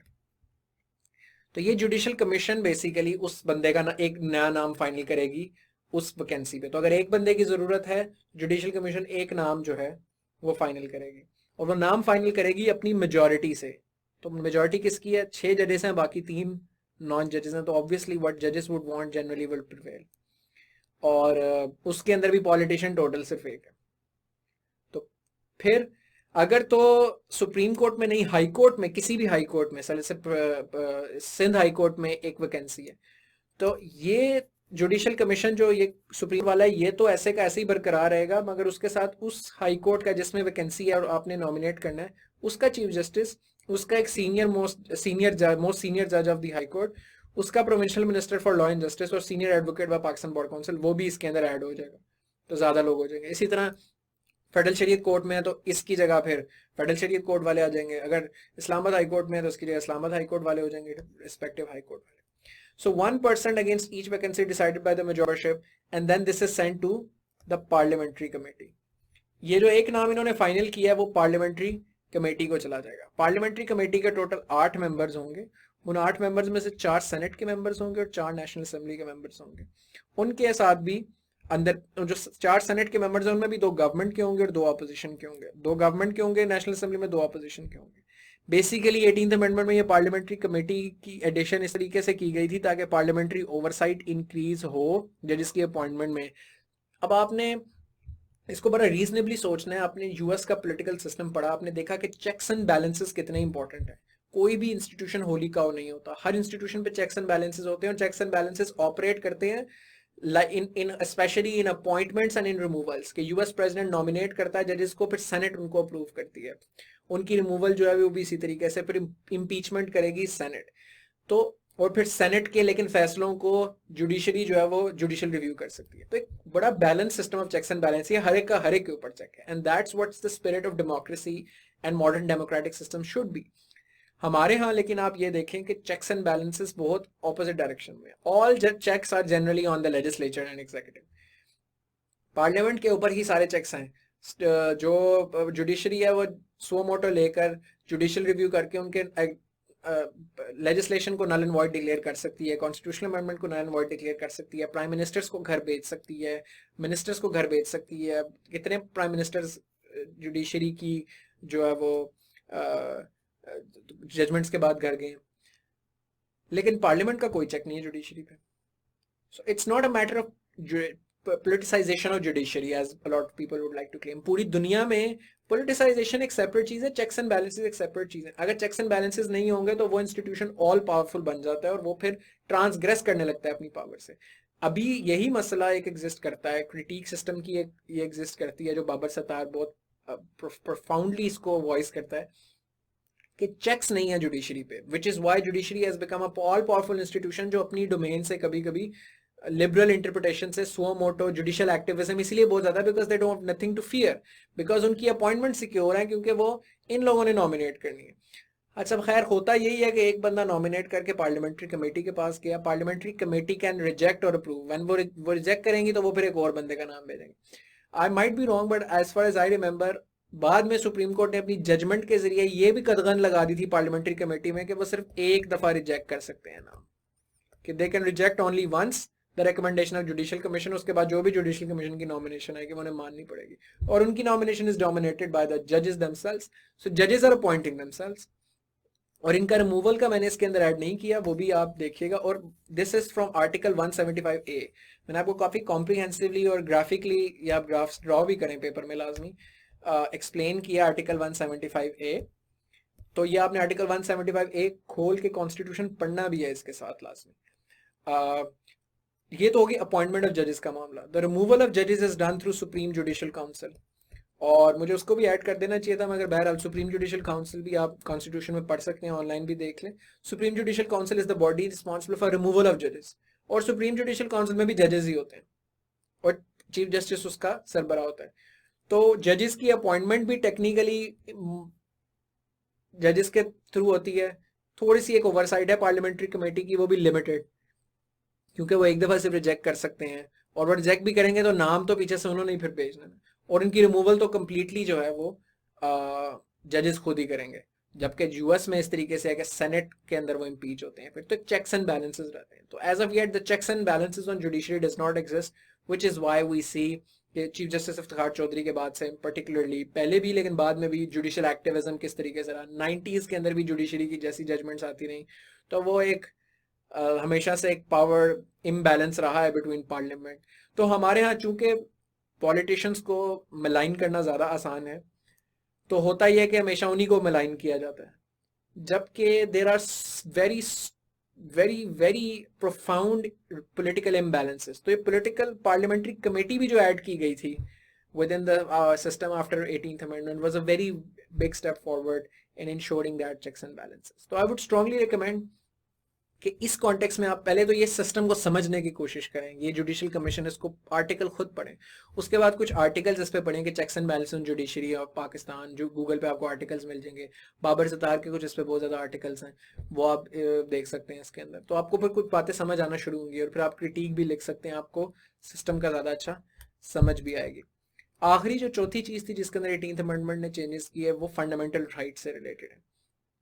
सो fundamental rights, article 25A add किया गया। Article 25 is the right to equality, right to equality, and 25A basically add किया गया which was to provide all citizens free education from 5 to 16 years. तो एक एजुकेशन के ऊपर ताकि ड्राइव ज्यादा स्ट्रांग हो सके। आर्टिकल 19 के जरिए राइट टू इंफॉर्मेशन ऐड किया गया, that gives the citizen the right to information in matters of public importance subject to reasonable restriction. Reasonable restrictions हैं, इसलिए आप ये नहीं कह सकते कि आप आर्टिकल 19 के तहत मुकदमा करेंगे मुझे न्यूक्लियर सीक्रेट्स बताएं कहाँ रखे हुए हैं, रीजनेबल रिस्ट्रिक्शन लगेगी कि नेशनल सिक्योरिटी का मामला है। तो things that concern are of public importance, article 19 के तहत इस तरीके से काफी ज्यादा इंफॉर्मेशन लोगों ने लिटिगेशन के जरिए निकाली भी है। अगर हम इसका क्रिटिकल एनालिसिस करें क्विक, तो despite criticism that provinces lack capacity, सबसे बड़ा क्रिटिसिज्म ये है कि जी प्रोविंसेस की कैपेसिटी नहीं है, तो इतने उनको आपने रिस्पॉन्सिबिलिटीज डिवॉल्व कर दी है। फेडरल गवर्नमेंट की कैपेसिटी है, provincial secretariats, provincial assemblies, provincial departments जो प्रोविंसेस में एग्जिस्ट करते हैं उनकी कैपेसिटी नहीं थी। लेकिन हिस्ट्री ने हमें शो किया है कि पोस्ट 18th अमेंडमेंट प्रोविंसेस ने जितना या डिपार्टमेंट्स ने बेहतर परफॉर्म किया वो फेडरल गवर्नमेंट के अंडर परफॉर्म नहीं किया। फॉर इंस्टेंस जैसे मैंने आपको बताया कि सिंध रेवेन्यू बोर्ड और Punjab revenue authority, sales tax on services जो है वो जब फेडरल गवर्नमेंट के पास था प्री 18th अमेंडमेंट तो बहुत थोड़ा कलेक्ट होता था, जब से प्रोविंसेस के पास है बहुत ज्यादा कलेक्ट होता है, क्योंकि इंसेंटिव है प्रोविंसेस के पास, उनके पास एक ही टैक्स है कलेक्ट करने के लिए। Federal government had a lot of taxes to collect, तो वो सेल्स टैक्स ऑन सर्विसेज पे तवज्जो नहीं देते थे। और यही स्पिरिट है डेवोल्यूशन की कि आप फेडरल गवर्नमेंट के ऊपर से बोझ कम करें ताकि हर बंदा जो है वो डिफरेंट यूनिट्स मैक्सिमाइज कर सके अपनी एफिशिएंसी को। हेल्थ सर्विसेज बहुत इंप्रूव हुई हैं पर्टिकुलरली इन पंजाब, वो भी प्राइमरी और सेकेंडरी हेल्थ केयर के अंदर। प्राइमरी और सेकेंडरी हेल्थ केयर बेसिकली वो होता है जो सबसे नीचे बेसिक हेल्थ यूनिट, फिर रूरल हेल्थ सेंटर्स, फिर तहसील हेडक्वार्टर्स और फिर डिस्ट्रिक्ट हेडक्वार्टर्स में होते हैं। जो डॉक्टर सीएसएस की तैयारी करें उन्हें तो बहुत डिटेल में पता है। जो टर्शरी केयर हॉस्पिटल्स होते हैं वो टीचिंग हॉस्पिटल्स के अंदर आते हैं, जो आपकी यानी जो हॉस्पिटल्स जिनके साथ मेडिकल यूनिवर्सिटीज टीचिंग हॉस्पिटल्स उनको कहा जाता है। तो उससे नीचे वाला टियर है वो प्राइमरी और सेकेंडरी हेल्थ केयर है। पंजाब के अंदर ये दो डिपार्टमेंट्स है, primary and secondary health care और एक आपका जो टर्शरी हेल्थ केयर। तो पिछले 5-7 सालों में 8 सालों में स्पेशली आफ्टर 2013 जब primary and secondary health care को सेपरेट किया गया मेन हेल्थ से, तो उसके बाद से बहुत रिफॉर्म्स हुई हैं हेल्थ केयर के अंदर। ये आपको पढ़ना भी चाहिए, हेल्थ केयर की वेबसाइट पे जाएं आप, primary and secondary health care website पे आप उनके इनिशिएटिव्स देखें, आप इसके बारे में पढ़ें। बहुत ज़्यादा चीज़ें तो इससे रिलेटेड मार्केट ही नहीं हुई, which we have seen from a lot of experience के BHUs RHCs DHQs में दवाइयाँ ही नहीं थी होती, मेडिसिन नहीं थी, मेडिकल स्टाफ नहीं था। वो ओवर टाइम इंश्योर कराया है गवर्नमेंट ने जब से प्रोविंसेस के पास आई हैं ये powers. So even though we would not like to accept because of all the media hype, but the realities and a lot of people will attest to this and a lot of facts attest to this, that Pakistan's health standards have dramatically improved in the past 8 years precisely because of the fact that powers were devolved to the provinces and provinces have genuinely made efforts to improve healthcare system in the provinces. Education भी बहुत improve हुई है specially KPK और पंजाब में, और मैं एक lecture भी पूरा इस पे बनाऊंगा एजुकेशन और हेल्थ पे, वही अपने CS एसेंशियल्स वाले कोर्स के अंदर, तो उसमें भी इसके ऊपर डिटेल में जो है वो डिस्कशन करेंगे। लेकिन इस पे आपको खुद भी थोड़ी रीडिंग करनी चाहिए। ये इकोनॉमिस्ट का आर्टिकल आया था, Pakistan lessons in school reform. This argues that Pakistan में पंजाब में जो एजुकेशन में रिफॉर्म्स हुई हैं, ये 2017 का आर्टिकल आई थिंक, कि वो कितनी these should be a model reforms for all developing countries. Again, we don't see this in our media, लेकिन एजुकेशन पे भी बहुत ज़्यादा काम हुआ है। बेसिकली उन्होंने पब्लिक प्राइवेट पार्टनरशिप्स के जरिए, आउटसोर्सिंग के जरिए काफ़ी एजुकेशन सिस्टम जो है वो पाकिस्तान में कंपैरेटिवली बेहतर हुआ है ever since 18th amendment has pass. मैंने सेल्स टैक्स की आपसे बात कर ली है। अब जो 2-3 कंसर्न्स हैं वो एक ये है कि फिस्कल डेफिसिट इंक्रीज होता है, क्योंकि 57.5% जो है वो प्रोविंसेस को चला जाता है और फेडरल गवर्नमेंट के पास सिर्फ 42.5% रह जाता है। उस 42.5% में फिस्कल डेफिसिट मैनेज करना होता है, यानी अपने एक्सपेंडिचर्स और रेवेन्यूज के बीच में जो डिस्क्रिपेंसी है वो हो जाती है। फिस्कल डेफिसिट हमारा एक मेन इंपॉर्टेंट इशू रहता है, और IMF कंडीशनैलिटी भी है कि फिस्कल डेफिसिट कम से कम किया जाए। तो इस लेक्चर में तो बहुत डिटेल में जाके एक्सप्लेन करने का टाइम नहीं है, लेकिन आप डू गूगल इट अगर आपको समझ नहीं है कि what is fiscal deficit and why it is important. आपको छोटे छोटे अच्छे आर्टिकल मिल जाएंगे, पाकिस्तान फिस्कल डेफिसिट कितना है, बड़ी सिंपल सी चीज़ है, आपको बड़ी इजीली समझ आ जाएगी। तो फिस्कल डेफिसिट के कॉन्टेक्स्ट में ये है कि पैसे चूंकि नीचे चले जाते हैं प्रोविंसेस के, तो फेडरल गवर्नमेंट के पास कम रह जाते हैं, फिस्कल डेफिसिट वाइड रहता है। But this is not legitimate critic I think, because ये एफपीआर का काम है फिर कि फेडरल एक जो एजेंसी है वो उसके जरिए इंक्रीज करवाए, फेडरल टैक्स कलेक्शन बेहतर कराए। प्रोविंसेस ने की है अपनी अपनी टैक्स कलेक्शन बेहतर, फेडरल गवर्नमेंट भी अपनी टैक्स कलेक्शन को बेहतर करे। Local government remains one of the biggest challenges. Local governments अब प्रोविंशियल गवर्नमेंट की जुरिस्डिक्शन में आती हैं कि उन्होंने बनानी है, प्रोविंशियल गवर्नमेंट अपने लॉज बनाए। लेकिन हमने ये देखा है कि जिस तरीके से वफाक रवैया सूबे को साथ रखती थी, वैसा ही रवैया सूबे बलदियाती निज़ाम के साथ रखते हैं, लोकल गवर्नमेंट्स के साथ रखते हैं।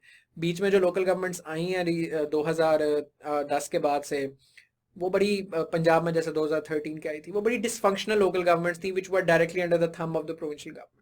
तो 18th अमेंडमेंट की और डेवोल्यूशन की स्पिरिट ये है कि जिस तरीके से जो फेडरल गवर्नमेंट के पास पावर्स नहीं होनी चाहिए वो प्रोविंशियल गवर्नमेंट के पास आई और आनी चाहिए, उसी तरह बहुत सी ऐसी चीजें जो प्रोविंशियल गवर्नमेंट के पास नहीं होनी चाहिए वो भी इफेक्टिव और स्ट्रॉन्ग लोकल गवर्नमेंट्स के पास हो। तो ये बहुत ज़रूरी है। इसकी मैं एक मिसाल देता हूँ आपको, कराची की केस स्टडी के तौर पे आप यहाँ पे एक example as a case study use कर सकते हैं कि जो कराची का मेयर है वो ही has blamed Sindh government for the lack of Karachi municipal corporation funds, के केएमसी जो है कराची की लोकल गवर्नमेंट के पास पैसे नहीं है, तो वो कैसे मैनेज करे कराची को, and hence the issue has exacerbated. So you can use that as a case study के 18th अमेंडमेंट की जो स्पिरिट है उसे प्रोविंसेस को भी अपनाना पड़ेगा और प्रोविंसेस को लोकल गवर्नमेंट को ऑटोनॉमी देनी पड़ेगी फॉर बेटर गवर्नेंस। और जो critic federal government provincial government पे करती थी ना प्री 18th अमेंडमेंट ना देने की, जो वजूहात रही हैं हिस्टोरिकली कि प्रोविंशियल गवर्नमेंट की कैपेसिटी नहीं है, उनके पास डिपार्टमेंट्स नहीं है, उनके पास मैन पावर नहीं है इतनी अच्छी, अब वही critic provincial governments local government पे करते हैं कि उनकी कैपेसिटी नहीं है, उनकी मैन पावर नहीं है। तो कैपेसिटी जब आप पे जिम्मेदारी और रिस्पॉन्सिबिलिटी बढ़ती है और रिसोर्सेज मिलते हैं तो इफेक्टिवली डेवलप होती है। वैसे ही जैसे प्रोविंसेस ने अपनी कैपेसिटी बिल्ड की है पोस्ट 18th अमेंडमेंट, तो पोस्ट डेवोल्यूशन और post good local government system भी इवेंचुअली ये कैपेसिटी रखते हैं कि वो अपनी कैपेसिटी को बढ़ा सकते हैं। इसके अलावा एक कुछ जो सजेशन इससे रिलेटेड यहाँ एक इंपॉर्टेंट चीज़ है कि डेवोल्यूशन की स्पिरिट में ये भी है कि आप जितनी पावर डिवॉल्व करोगे बिटवीन डिफरेंट यूनिट्स उतनी मैनेजमेंट बेहतर होगी। इसीलिए you may not agree with it, but एक प्रोपोजिशन ये है कि there should be the creation of new provinces, Hazara province in KP के, south Punjab in interior Sindh और कराची को, कराची हैदराबाद वगैरह सेपरेट दो सूबे होने चाहिए।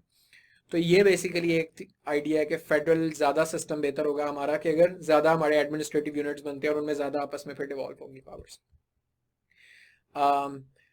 थीरी बेसिकली अगेन वही है, जिस तरीके से प्री 18th अमेंडमेंट ये था कि चूंकि सारे पैसे इस्लामाबाद के थे तो वो कभी भी 4 बड़े पंजाब के शहरों पे, 2 केपी के और 1 सिंध के शहर पे लगा दिया और आगे कहीं पे भी नहीं लगाया। लेकिन जब पंजाब में पैसे डिवॉल्व हुए तो पंजाब ने अपने तो कम से कम 8-10 शहरों में लगाना है ना, तो फिर मुल्तान में भी लगाएंगे, फिर वो कुछ साउथ पंजाब के एरियाज में भी लगाएंगे, सेंट्रल पंजाब में तो लगाते ही थे लेकिन ज़्यादा अब लगाएंगे। इसी तरीके से हर प्रोविंस अपने कुछ शहरों को तो डेवलप करेंगे। इसी तरीके से अगर उन प्रोविंसेस के अंदर भी मजीद छोटे प्रोविंसेस बनेंगे, एडमिनिस्ट्रेटिव बनेंगे, तो उनके अंदर भी कम से कम कुछ मजीद नए शहर तो डेवलप होंगे। तो अगर साउथ पंजाब का बनता है तो मुल्तान और भावलपुर के अलावा जो और कुछ डीजीहान वगैरह दीगर हमारे कुछ शहर हैं वो भी थोड़े से ज़्यादा डेवलप होंगे। ये थीरी है, ये आर्ग्यूमेंट है। अच्छा, बाइकैमरल लेजिस्लेचर हमारा प्रोविंशियल लेवल पे नहीं है, जिस तरीके से हमारा फेडरल लेवल पर बाइकैमरल लेजिस्लेचर है कि एक सेनेट है, नेशनल असेंबली है। प्रोविंशियल लेवल पे तो हमारा यूनिकैमरल है, एक ही प्रोविंशियल असेंबली है, जबकि इंडिया और यूनाइटेड स्टेट्स के अंदर प्रोविंशियल लेवल पे भी बाइकैमरल लेजिस्लेचर है। उससे होता ही है कि जिस तरीके से सूबे की नुमाइंदगी सेनेट में फेडरल लेवल पे सूबे कर लेते हैं, उसी तरीके से जो शहर होते हैं या यूनिट्स होते हैं उनकी नुमाइंदगी प्रोविंशियल लेवल पे सेनेट के अंदर वो कर लेते हैं, ताकि प्रोविंस के अंदर जो डिस्ट्रीब्यूशन है वो ज़्यादा इक्विटेबल हो, प्रोविंस के अंदर भी कोई एक हिस्सा ज़्यादा बेनिफिट ना करे। तो ये एक बड़ी अच्छी सजेशन है, इनको आप सजेशंस में इनकॉर्पोरेट कर सकते हैं, starting with this portion, local government और एफबीआर की टैक्स कलेक्शन बेहतर करने, तो ये सजेशंस में आ सकता है। रिकमेंडेशंस में आखिरी ये कि प्रोविंसेस का भी अपना कॉन्स्टिट्यूशन होता है बहुत सारी फेडरल डेमोक्रेसीज में, which is in consonance with the federal constitution. United states के अंदर ये एग्जिस्ट करता है, तो उससे बेसिकली भी लॉज और रूल ज़्यादा डिफाइंड हो जाते हैं।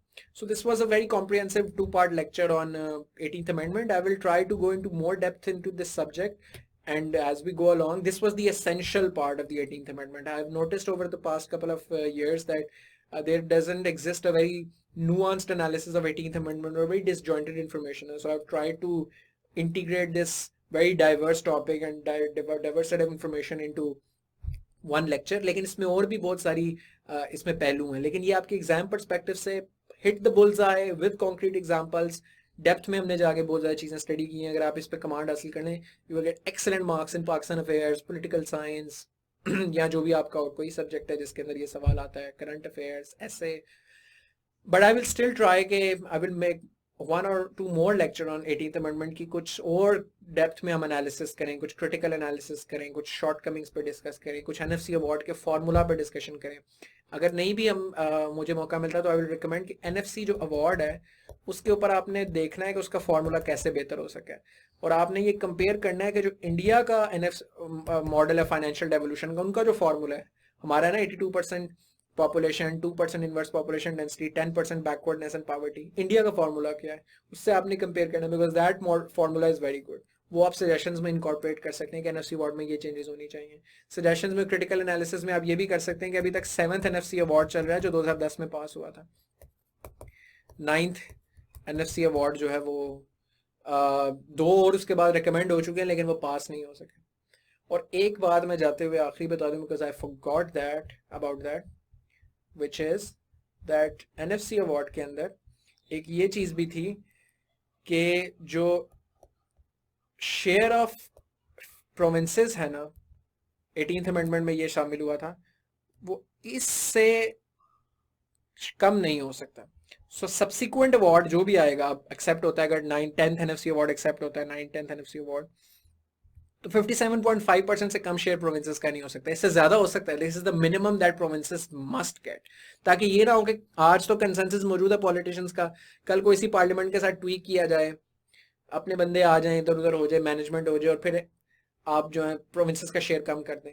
इसलिए 18th अमेंडमेंट को रोल बैक करने की भी बात होती है, क्योंकि अगर ये ना होता तो वो सिंपली प्रोविंसेस का शेयर कम कर देते, फेडरल गवर्नमेंट का शेयर ज्यादा कर देते. लेकिन ये प्रोविंशियल ये अमेंडमेंट इस चीज से बाहर करती है. दूसरा ये कि जो बलूचिस्तान का शेयर है बनता इसके अंदर 9%, इससे कम नहीं हो सकता बलूचिस्तान का शेयर किसी भी सब्सिक्वेंट अवार्ड में. एटलीस्ट इतना ही रहेगा ताकि प्रोविंस की अपलिफ्ट किया जाए. इसके अंदर पंजाब ने अपना थोड़ा सा शेयर फोरगो भी किया था इन फेवर ऑफ बलूचिस्तान. तो मतलब एक is a very very monumental amendment, and you see that it's a lot of depth and a lot of nuances to it, and I would really recommend you guys to मेरा ये lecture बेशक 2 दफ़ा सुने, 3 दफ़ा सुने, pause कर करके सुने. मैं तो ये ज़्यादा रिकमेंड करूँगा कि जहाँ पर आपको जिस चीज़ की समझ नहीं आ रही है, मैंने जहाँ बताया कि ये चीज़ पढ़ें, वहाँ वो चीज़ पढ़ें. उस पर बेशक 2-3 दिन लगाएं, अच्छे इस पर बहुत कॉम्प्रिहेंसिव नोट्स बनाएं. बिकॉज 18th अमेंडमेंट को कॉन्टेक्स्ट से लेकर उसकी क्रिटिकल एनालिसिस तक जब आप एक दफ़ा डेप्थ में स्टडी करते हैं तो आप पाकिस्तान की समझे तकरीबन पूरी कॉन्स्टिट्यूशनल पॉलिटिकल हिस्ट्री को, उसके सिस्टम को और उसकी नुआंसेस को आप समझते हैं. तो अब आप जब ये अमेंडमेंट को समझ जाएंगे, फिर आप आर्टिकल्स वगैरह पढ़िएगा कि who is behind rolling back 18th amendment, why 18th amendment is always considered कि उसको रोल बैक किया जाए, क्यों ये बार बार डिस्कशन हर मौसम में, जिस तरह नया मौसम आता है उसी तरीके से हमारे यहाँ हर साल एक शोशा छोड़ दिया जाता है 18वीं तरमीम को रोल बैक करने का. तो वो क्या है, what forces, who wants 18th amendment to remain, who doesn't want 18th amendment to remain. I would leave that to you guys to instigate and stimulate your critical thinking. Really enjoyed this lecture. Hope you guys enjoyed it too. I'll see you guys